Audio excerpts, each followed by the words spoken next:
हर इंसान के सोचने, समझने और व्यवहार करने का एक पैटर्न होता है। अगर हम इस पैटर्न को पहचानना सीख जाएं, तो किसी के भी इरादों, भावनाओं और फैसलों को समझना और पहले से ही अंदाजा लगाना आसान हो सकता है।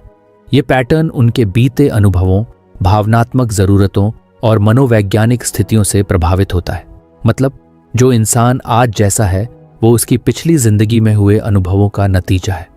अगर हम किसी के व्यवहार को ध्यान से देखें और समझें कि वो क्यों ऐसा कर रहा है, तो हम उनके भविष्य के कदमों का अंदाजा भी लगा सकते हैं। मान लो आपका एक दोस्त हमेशा हर छोटी चीज़ पर जल्दी गुस्सा हो जाता है। आप नोटिस करते हो कि जब भी कोई उसकी किसी गलती पर ध्यान दिलाता है तो वो बचाव में आ जाता है और बहस करने लगता है। अगर आप उसकी पर्सनैलिटी को समझने की कोशिश करें तो हो सकता है कि उसका यह व्यवहार उसकी पुरानी जिंदगी से जुड़ा हो। शायद बचपन में उसे बहुत ज़्यादा डांटा गया हो या उसे ऐसा महसूस कराया गया हो कि वो कभी सही नहीं होता। इसलिए अब जब भी कोई उसकी गलती निकालता है तो उसका दिमाग उसे बचाने के लिए तुरंत गुस्से से रिएक्ट करता है। अगर आपको यह पैटर्न समझ में आ जाए तो आप पहले से ही जान सकते हो कि अगली बार जब भी उसे उसकी गलती बताई जाएगी तो उसका रिएक्शन कैसा होगा। इसी तरह अगर आप किसी ऐसे इंसान को जानते हैं जो हर किसी की मदद करने के लिए हमेशा तैयार रहता है, भले ही उसे खुद परेशानी क्यों ना हो, तो इसका मतलब ये हो सकता है कि उसे अपनी वैल्यू दूसरों की खुशी में दिखती है। हो सकता है कि उसने अपने जीवन में ऐसा कुछ झेला हो जहां उसे प्यार और अपनापन तभी मिला हो जब उसने दूसरों की ज़रूरतों को खुद से ज़्यादा अहमियत दी हो। इसलिए अब उसकी आदत बन गई है कि वो खुद को भूलकर भी दूसरों की मदद करे। अगर आप इस पैटर्न को पहचान लेंगे तो आप ये समझ सकते हैं कि वो क्यों बार बार ऐसा कर रहा है और यह भी जान सकते हैं कि आगे भी वो इसी तरह बर्ताव करेगा।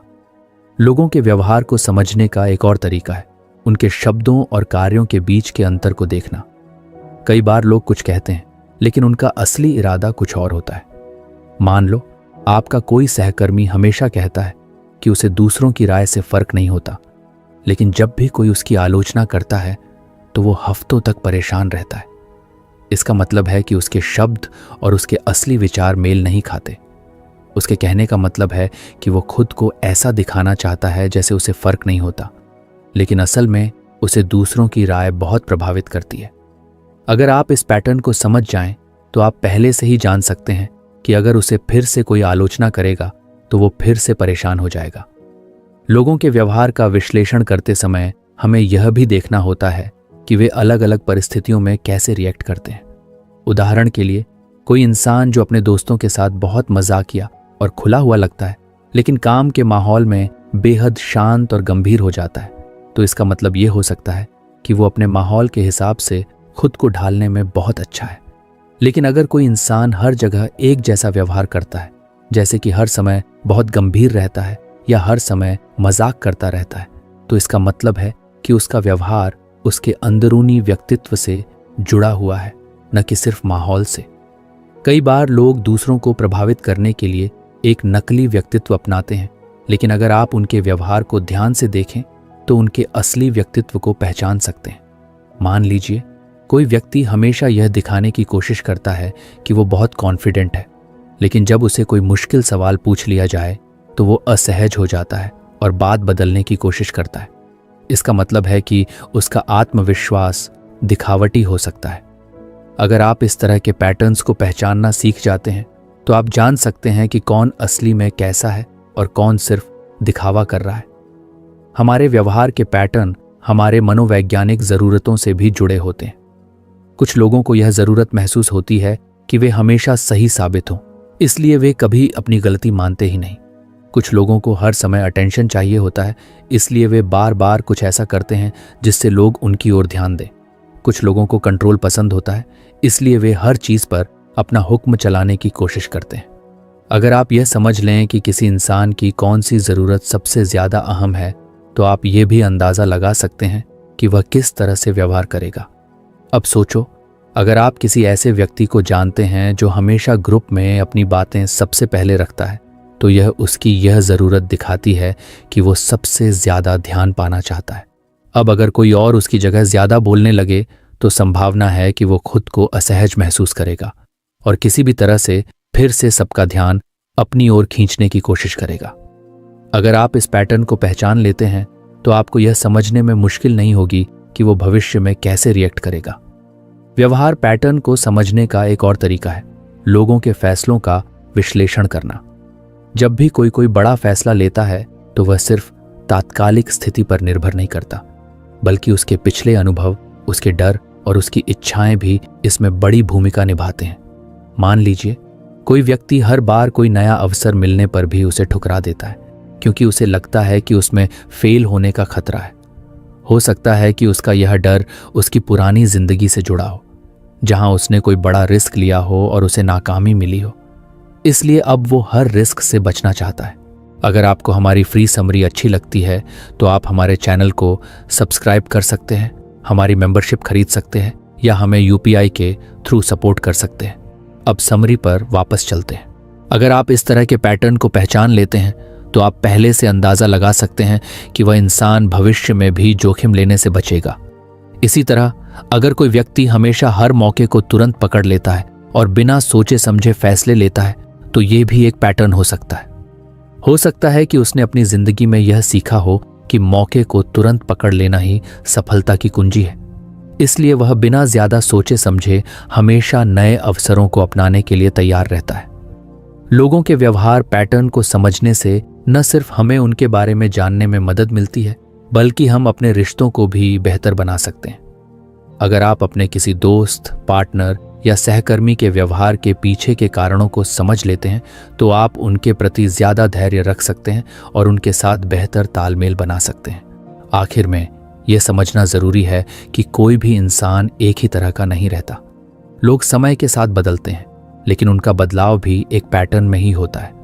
अगर आप इस बदलाव के पैटर्न को भी पहचान लेते हैं तो आप यह भी समझ सकते हैं कि कोई व्यक्ति अपने जीवन में किस दिशा में बढ़ रहा है और उसका अगला कदम क्या हो सकता है। तो अगर आप लोगों को बेहतर तरीके से समझना चाहते हैं तो सिर्फ उनके शब्दों पर मत जाइए, बल्कि उनके व्यवहार को ध्यान से देखिए। उनके पिछले अनुभवों, उनकी इच्छाओं, उनके डर और उनकी ज़रूरतों को समझिए। जब आप यह कर लेंगे तो आप न सिर्फ लोगों को पढ़ना सीख जाएंगे, बल्कि उनके भविष्य के फैसलों का भी अंदाजा लगाने में माहिर हो जाएंगे। हम में से ज्यादातर लोग ये मानते हैं कि किसी को समझने के लिए हमें सिर्फ उनकी बातों पर ध्यान देना चाहिए, लेकिन सच्चाई यह है कि शब्दों से ज्यादा ताकत इंसान की बॉडी लैंग्वेज और चेहरे के हाव भाव में होती है। कई बार लोग कुछ कहते हैं, लेकिन उनका असली मतलब उनके हाव भाव से झलकता है। अगर हम किसी की बॉडी लैंग्वेज और चेहरे के एक्सप्रेशन को सही तरीके से पढ़ना सीख जाएं, तो हम उनकी असली भावनाओं को समझ सकते हैं, भले ही वे कुछ और कह रहे हों। मान लीजिए आप अपने दोस्त से पूछते हैं कि क्या वह ठीक है, और वह जवाब देता है, हाँ मैं ठीक हूं। लेकिन अगर उसकी आवाज कुछ धीमी हो, आंखें कुछ नीचे झुकी हों और कंधे थोड़े ढीले पड़े हों, तो क्या इसका मतलब होगा कि वह सचमुच ठीक है? शायद नहीं। उसके शब्द कुछ और कह रहे हैं, लेकिन उसका शरीर कुछ और बता रहा है। यही कारण है कि सिर्फ शब्दों पर भरोसा करने के बजाय हमें लोगों के हाव भाव और बॉडी लैंग्वेज को भी ध्यान से देखना चाहिए। चेहरे के हाव भाव सबसे ज्यादा असरदार संकेत होते हैं, क्योंकि चेहरे पर इंसान की असली भावनाएं जल्दी आ जाती हैं। जब कोई खुश होता है तो उसकी आंखें चमकती हैं, होंठों पर हल्की मुस्कान होती है और चेहरा खुला खुला लगता है। वहीं जब कोई दुखी होता है तो उसकी आंखों में भारीपन होता है, भौहें हल्की झुकी होती हैं और होंठ सख्त दिखते हैं। डर, गुस्सा, हैरानी या चिंता, हर भावना का एक अलग एक्सप्रेशन होता है, और अगर हम इसे समझने लगे तो हमें किसी के भी मन की स्थिति का अंदाजा हो सकता है। अब मान लीजिए आपके ऑफिस में एक सहकर्मी हमेशा कहता है कि उसे किसी से कोई परेशानी नहीं है, लेकिन जब भी कोई खास व्यक्ति कमरे में आता है तो उसकी बॉडी लैंग्वेज बदल जाती है। उसका चेहरा कुछ सख्त हो जाता है, उसकी नजरें टकराने से बचती हैं और उसके हाथ अनजाने में मुट्ठी में बदल जाते हैं। इससे आपको यह समझने में देर नहीं लगेगी कि उसे उस व्यक्ति से वास्तव में कुछ परेशानी है, भले ही वह शब्दों में इससे इनकार कर रहा हो। बॉडी लैंग्वेज के दूसरे संकेतों में इंसान की मुद्राएं और हाव भाव शामिल होते हैं। उदाहरण के लिए, जब कोई व्यक्ति किसी बात में दिलचस्पी ले रहा होता है तो उसका शरीर सामने की ओर झुका होता है, उसकी आंखें व्यक्ति या विषय की ओर केंद्रित रहती हैं और उसकी भौहें हल्की सी ऊपर उठी होती हैं। लेकिन अगर कोई बोर हो रहा हो तो उसकी पीठ पीछे झुक जाती है, आंखें इधर उधर घूमने लगती हैं और उसके हाथ शायद कहीं टिके रहते हैं, जिससे पता चलता है कि वह बस समय काट रहा है। अब सोचिए, अगर आप किसी से बात कर रहे हैं और वह लगातार अपने पैरों को हिला रहा है, अपनी घड़ी देख रहा है या बार बार फोन चेक कर रहा है, तो इसका क्या मतलब होगा? इसका सीधा संकेत यह हो सकता है कि वह व्यक्ति बेचैन है या बातचीत में ज्यादा दिलचस्पी नहीं ले रहा। इस तरह के छोटे छोटे संकेत हमें बता सकते हैं कि सामने वाला व्यक्ति वास्तव में क्या महसूस कर रहा है। कई बार लोग अपनी भावनाओं को छिपाने की कोशिश करते हैं, लेकिन उनके शरीर से कुछ ना कुछ संकेत निकल ही जाते हैं।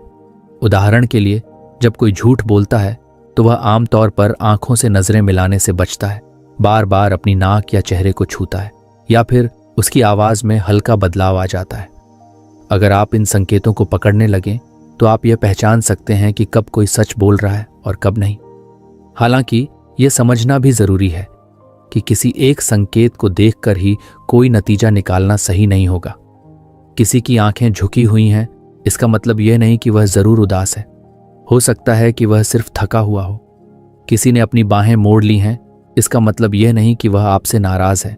हो सकता है कि उसे ठंड लग रही हो।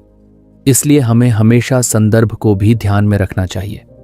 अगर कोई व्यक्ति बातचीत के दौरान लगातार रक्षात्मक मुद्रा में रहता है, तो हमें यह देखना होगा कि यह उसके स्वभाव का हिस्सा है या वह किसी खास परिस्थिति में ऐसा कर रहा है।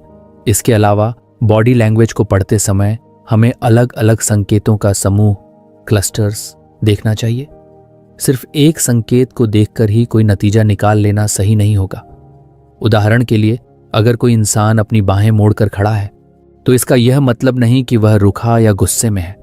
लेकिन अगर उसी के साथ उसकी भौहें तनी हुई हैं, होंठ थोड़े सख्त हैं और शरीर कुछ पीछे झुका हुआ है, तो यह संकेत मिलकर यह दिखा सकते हैं कि वह व्यक्ति वास्तव में किसी चीज से नाराज है या रक्षात्मक महसूस कर रहा है। अब एक और उदाहरण लेते हैं। मान लीजिए कोई व्यक्ति आपसे बात कर रहा है और बीच बीच में मुस्कुरा रहा है, लेकिन उसकी आंखों में वह खुशी नहीं झलक रही। उसकी मुस्कान सिर्फ उसके होंठों तक सीमित है, आंखें कुछ थकी हुई दिख रही हैं और वह बार बार अपनी गर्दन को छू रहा है। इसका मतलब हो सकता है कि वह दिखावे के लिए मुस्कुरा रहा है, लेकिन अंदर से परेशान या असहज महसूस कर रहा है। लोगों को पढ़ने की यह कला सिर्फ व्यक्तिगत रिश्तों में ही नहीं, बल्कि पेशेवर जीवन में भी बहुत फायदेमंद होती है। मान लीजिए आप किसी मीटिंग में हैं और आपका बॉस कहता है कि उसे आपकी प्रोजेक्ट रिपोर्ट पसंद आई, लेकिन उसके चेहरे पर खुशी की जगह हल्की झुंझलाहट दिख रही है और उसके हाथ टेबल पर बेजान से पड़े हैं। इसका मतलब हो सकता है कि वह बस औपचारिकता निभा रहा है, लेकिन वास्तव में रिपोर्ट से संतुष्ट नहीं है। अगर आप इस संकेत को पकड़ लेते हैं तो आप समय रहते रिपोर्ट में सुधार कर सकते हैं और भविष्य में बेहतर प्रभाव छोड़ सकते हैं। बॉडी लैंग्वेज और चेहरे के हाव भाव को पढ़ने का एक और बड़ा फायदा यह है कि यह हमें किसी की ईमानदारी को परखने में मदद करता है। मान लीजिए कोई व्यक्ति आपको बता रहा है कि उसने कोई गलती नहीं की, लेकिन उसके बोलने के दौरान उसकी आवाज में हिचकिचाहट है, वह अपनी आंखें बार बार घुमा रहा है और उसके हाथों की उंगलियां आपस में मली जा रही हैं। ये संकेत बता सकते हैं कि वह पूरी तरह से सच नहीं बोल रहा। लैंग्वेज को पढ़ना एक कला है और यह धीरे धीरे अभ्यास करने से ही आता है। अगर आप रोजमर्रा की जिंदगी में लोगों के हाव भाव और चेहरे के एक्सप्रेशन पर ध्यान देने लगें, तो आपको धीरे धीरे यह समझ आने लगेगा कि कौन से संकेत क्या दर्शाते हैं। आखिर में यह समझना जरूरी है कि हर इंसान अलग होता है और किसी की बॉडी लैंग्वेज को पढ़ने का सबसे अच्छा तरीका यह है कि पहले उनकी सामान्य आदतों को नोटिस किया जाए। अगर कोई व्यक्ति आमतौर पर बहुत एनर्जेटिक रहता है, लेकिन किसी दिन वह चुपचाप बैठा हुआ दिखे, तो यह एक संकेत हो सकता है कि कुछ गलत है। इसी तरह कोई व्यक्ति जो हमेशा शांत रहता है, अगर अचानक बहुत ज्यादा हाव भाव दिखाने लगे, तो यह भी असामान्य हो सकता है। जब आप इन छोटी छोटी चीजों पर ध्यान देना शुरू कर देंगे, तो आपको यह अंदाजा होने लगेगा कि लोग वास्तव में क्या महसूस कर रहे हैं, भले ही वे कुछ और कह रहे हों। इससे न सिर्फ आपकी समझने की क्षमता बढ़ेगी, बल्कि आप दूसरों के साथ ज्यादा अच्छे और प्रभावी तरीके से संवाद भी कर पाएंगे। हर इंसान जो कुछ भी करता है, उसके पीछे कोई ना कोई वजह होती है।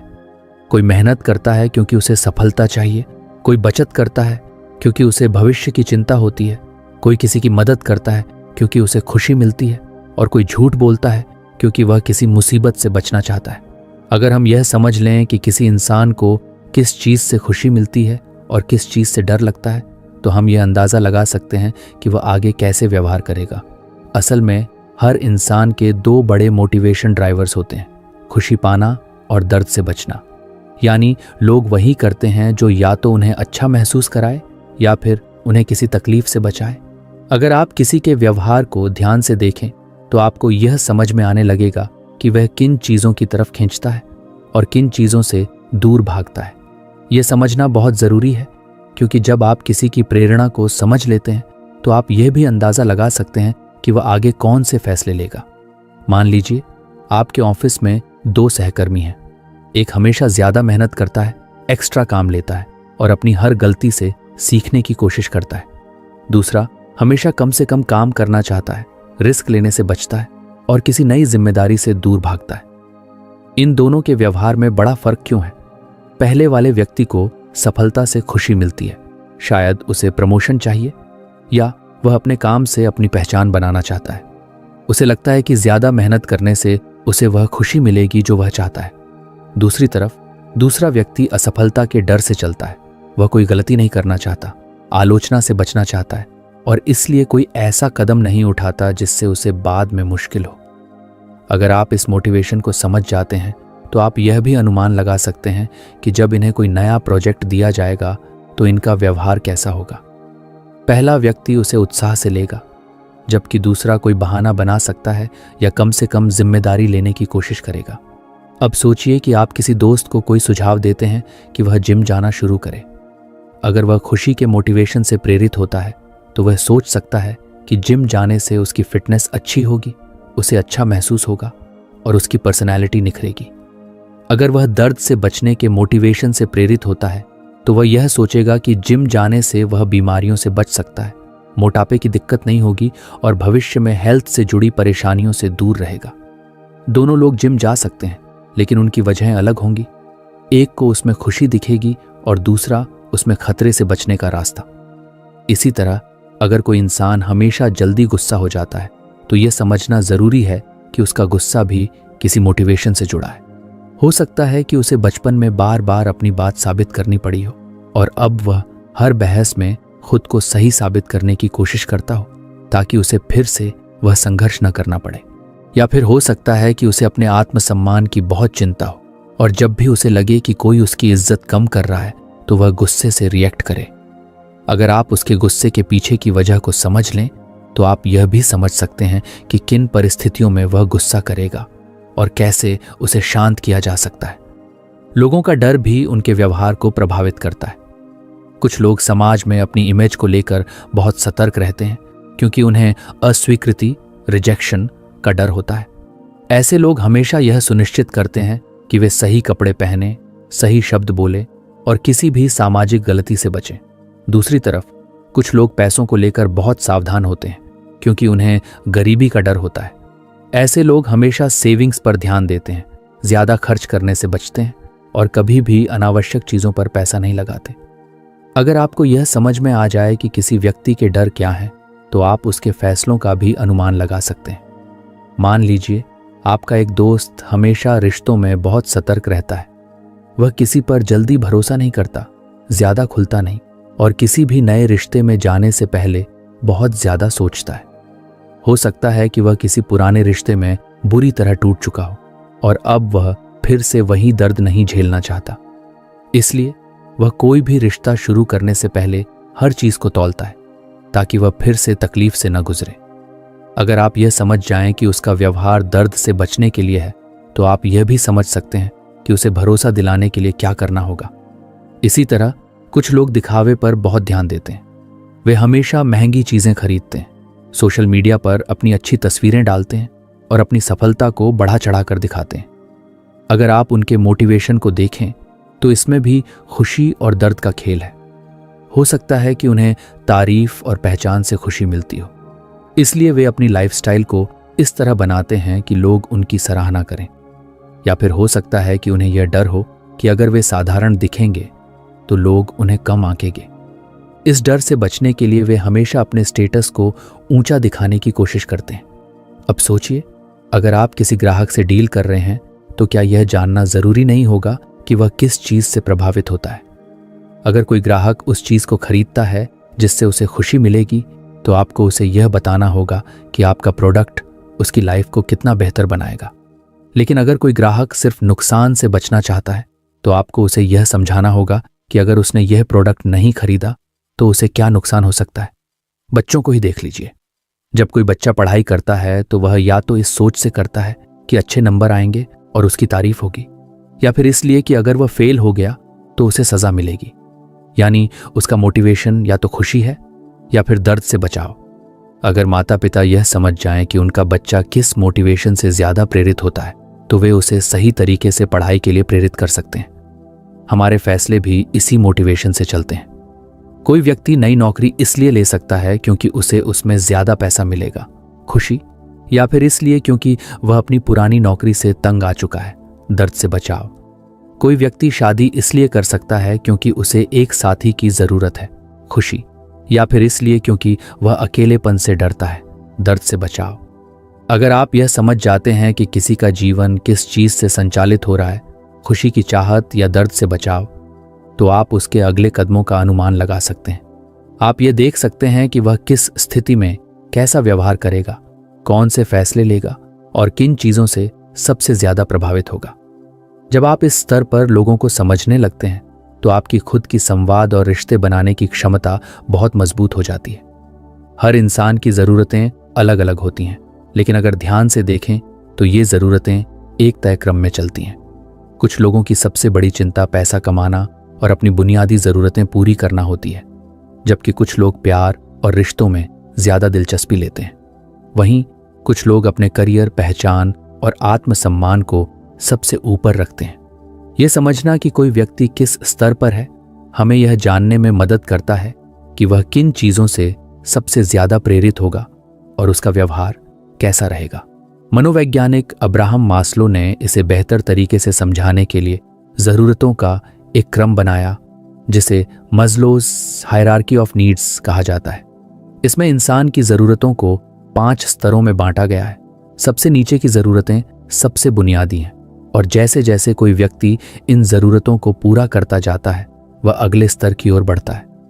अगर आप यह पहचान लेते हैं कि कोई व्यक्ति इस सीढ़ी पर कहाँ खड़ा है, तो आप यह भी समझ सकते हैं कि वह किस चीज़ से सबसे ज़्यादा प्रभावित होगा और भविष्य में कैसे निर्णय लेगा। सबसे पहला स्तर शारीरिक ज़रूरतों का होता है। इसमें खाना, पानी, नींद और बुनियादी आराम जैसी चीज़ें आती हैं। अगर किसी व्यक्ति की ये बुनियादी ज़रूरतें पूरी नहीं हो रही हैं, तो उसका पूरा ध्यान इन्हीं चीज़ों पर रहेगा। उदाहरण के लिए, अगर कोई व्यक्ति बेरोजगार है और उसके पास पैसे नहीं हैं, तो उसकी सबसे बड़ी चिंता यह होगी कि वह अपनी रोज़मर्रा की ज़रूरतों को कैसे पूरा करे। उसे इस समय रिश्तों या आत्मसम्मान जैसी चीज़ों की फिक्र नहीं होगी, क्योंकि उसका दिमाग पहले यह सुनिश्चित करेगा कि वह जीवित रह सके। अब सोचिए, अगर कोई इंसान खाने के लिए संघर्ष कर रहा है और आप उससे यह कहें कि उसे अपने आत्मविकास पर ध्यान देना चाहिए, तो क्या वह इसे गंभीरता से लेगा? शायद नहीं, क्योंकि उसकी प्राथमिकता अभी सिर्फ अपने पेट की भूख मिटाना है। यही कारण है कि जब हम किसी से बात करते हैं तो हमें पहले यह देखना चाहिए कि उसकी ज़रूरतें किस स्तर की हैं। अगर कोई इंसान बुनियादी ज़रूरतों को पूरा करने में लगा हुआ है, तो उसे किसी बड़ी प्रेरणा की बात करने से पहले उसकी मौजूदा स्थिति को समझना ज़रूरी है। दूसरा स्तर सुरक्षा की ज़रूरतों का है। इसमें नौकरी की स्थिरता, घर, सेहत और भविष्य की सुरक्षा जैसी चीज़ें आती हैं। अगर किसी व्यक्ति की शारीरिक ज़रूरतें पूरी हो गई हैं, तो अब वह अपनी ज़िंदगी में स्थिरता चाहता है। उदाहरण के लिए, अगर कोई व्यक्ति नौकरी कर रहा है लेकिन उसे हर समय नौकरी जाने का डर बना रहता है, तो उसकी चिंता पैसे से आगे बढ़कर सुरक्षा की हो जाती है। वह ऐसे फैसले लेगा जो उसे ज़्यादा स्थिरता और सुरक्षा दें, भले ही वह ज़्यादा बड़े अवसरों को न अपनाए। अब अगर आप किसी ऐसे व्यक्ति को देखते हैं जो बहुत सुरक्षित महसूस करता है, तो आप नोटिस करेंगे कि वह रिस्क लेने में ज़्यादा सहज होगा। लेकिन अगर कोई व्यक्ति हर समय डर में जी रहा है, जैसे कि उसे लगता है कि उसकी नौकरी कभी भी जा सकती है या उसका घर सुरक्षित नहीं है, तो उसका व्यवहार अलग होगा। वह अपने फैसलों में सतर्कता रखेगा, बदलाव से बचेगा और किसी भी ऐसी चीज में दिलचस्पी नहीं लेगा जिससे उसकी स्थिरता को खतरा हो। तीसरा स्तर सामाजिक जरूरतों का है। जब कोई व्यक्ति अपनी बुनियादी और सुरक्षा की जरूरतें पूरी कर लेता है तो वह अब रिश्तों, दोस्ती और समाज से जुड़ाव की तलाश करता है। उसे यह महसूस होने लगता है कि सिर्फ पैसा और सुरक्षा ही काफी नहीं है, उसे किसी के साथ की भी जरूरत है। इसी स्तर पर लोग रिश्तों को ज्यादा महत्व देने लगते हैं और समाज में अपनी जगह बनाने की कोशिश करते हैं।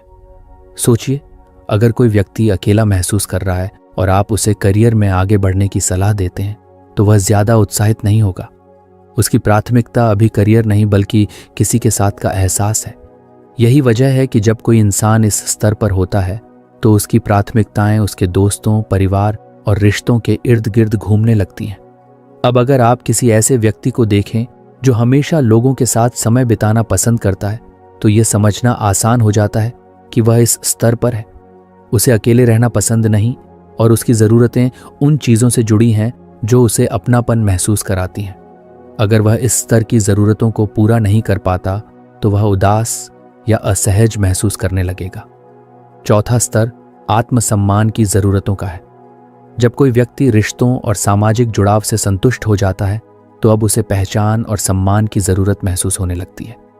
उसे अब यह चाहिए कि लोग उसकी सराहना करें, उसकी सफलता को स्वीकार करें और उसे एक महत्वपूर्ण व्यक्ति के रूप में देखें। यही कारण है कि कुछ लोग सोशल मीडिया पर अपनी उपलब्धियां दिखाने में दिलचस्पी लेते हैं, क्योंकि उन्हें इससे सम्मान और पहचान मिलती है। इसी स्तर पर लोग ज्यादा मेहनत करके अपने करियर में आगे बढ़ते हैं, नए कौशल सीखते हैं और अपनी काबिलियत साबित करने की कोशिश करते हैं। अगर कोई व्यक्ति इस स्तर पर है तो उसे प्रेरित करने का सबसे अच्छा तरीका यही होगा कि उसे यह एहसास दिलाया जाए कि वह मूल्यवान है और उसकी उपलब्धियों को सराहा जाता है। अगर आप किसी ऐसे व्यक्ति को देखें जो हमेशा अपने काम की तारीफ चाहता है तो इसका मतलब ये हो सकता है कि वह आत्मसम्मान की ज़रूरत के स्तर पर है।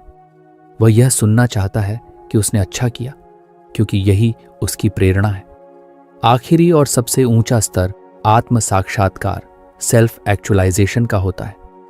जब कोई व्यक्ति अपने जीवन में सम्मान और पहचान पा लेता है तो अब वह खुद को और बेहतर बनाने की कोशिश करने लगता है। वह सिर्फ पैसे, रिश्तों या पहचान के पीछे नहीं भागता, बल्कि अपने जीवन को किसी बड़े उद्देश्य के लिए जीने की कोशिश करता है।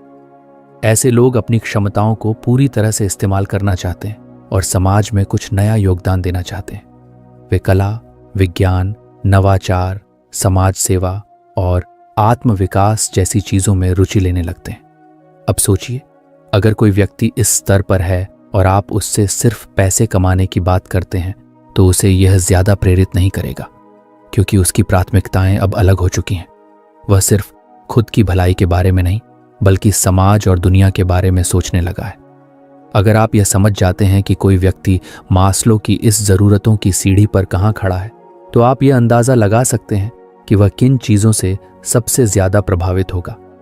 किसी की जरूरतें अगर बुनियादी हैं तो उसे सुरक्षा और स्थिरता चाहिए। अगर वह रिश्तों की तलाश में है तो उसे अपनापन चाहिए। अगर वह पहचान चाहता है तो उसे सराहना चाहिए। और अगर वह आत्म साक्षात्कार के स्तर पर है तो उसे कुछ ऐसा चाहिए जो उसके जीवन को एक गहरे उद्देश्य से जोड़ सके। जब आप इस मॉडल को अपने रोजमर्रा के जीवन में इस्तेमाल करने लगते हैं तो आपको लोगों को समझने में आसानी होती है। आप ये जान पाते हैं कि कौन किस चीज से प्रेरित होगा, कौन किस तरह के फैसले लेगा और किसे किस तरीके से प्रेरित किया जा सकता है। इससे न सिर्फ आपके रिश्ते मजबूत होते हैं बल्कि आप लोगों के साथ ज्यादा गहरी समझ भी बना पाते हैं।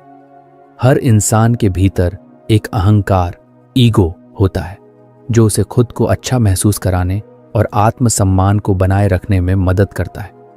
जब भी कोई चीज हमारे आत्मसम्मान को चोट पहुंचाती है या हमें असुरक्षित महसूस कराती है तो हमारा दिमाग हमें उस तकलीफ से बचाने के लिए कुछ तरीके अपनाने लगता है। ये तरीके डिफेंस मैकेनिज्म्स कहलाते हैं। ये हमें मानसिक और भावनात्मक रूप से सुरक्षित रखने की कोशिश करते हैं, लेकिन कई बार हम खुद भी नहीं समझ पाते कि हम इनका इस्तेमाल कर रहे हैं। अगर हम ये पहचान सकें कि कोई व्यक्ति किस तरह अपने अहंकार की रक्षा कर रहा है तो हम उसकी असली भावनाओं और डर को समझ सकते हैं। सोचिए, अगर कोई व्यक्ति बार बार अपनी गलतियों को नजरअंदाज करता है और हमेशा दूसरों को दोष देता है तो इसका क्या मतलब है? हो सकता है कि वह अपनी गलतियों को स्वीकार करने से बच रहा हो, क्योंकि इससे उसका आत्मसम्मान चोटिल हो सकता है। वह यह सोच भी नहीं सकता कि वह गलती कर सकता है, इसलिए उसका दिमाग उसे एक आसान रास्ता दिखाता है, दूसरों को दोष देने का।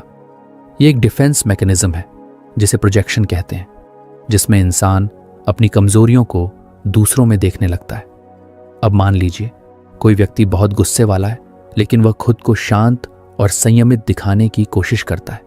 जब भी कोई उससे कहता है कि वह बहुत गुस्सैल है, तो वह तुरंत जवाब देता है, मैं गुस्सैल नहीं हूं, तुम खुद बहुत चिड़चिड़े हो।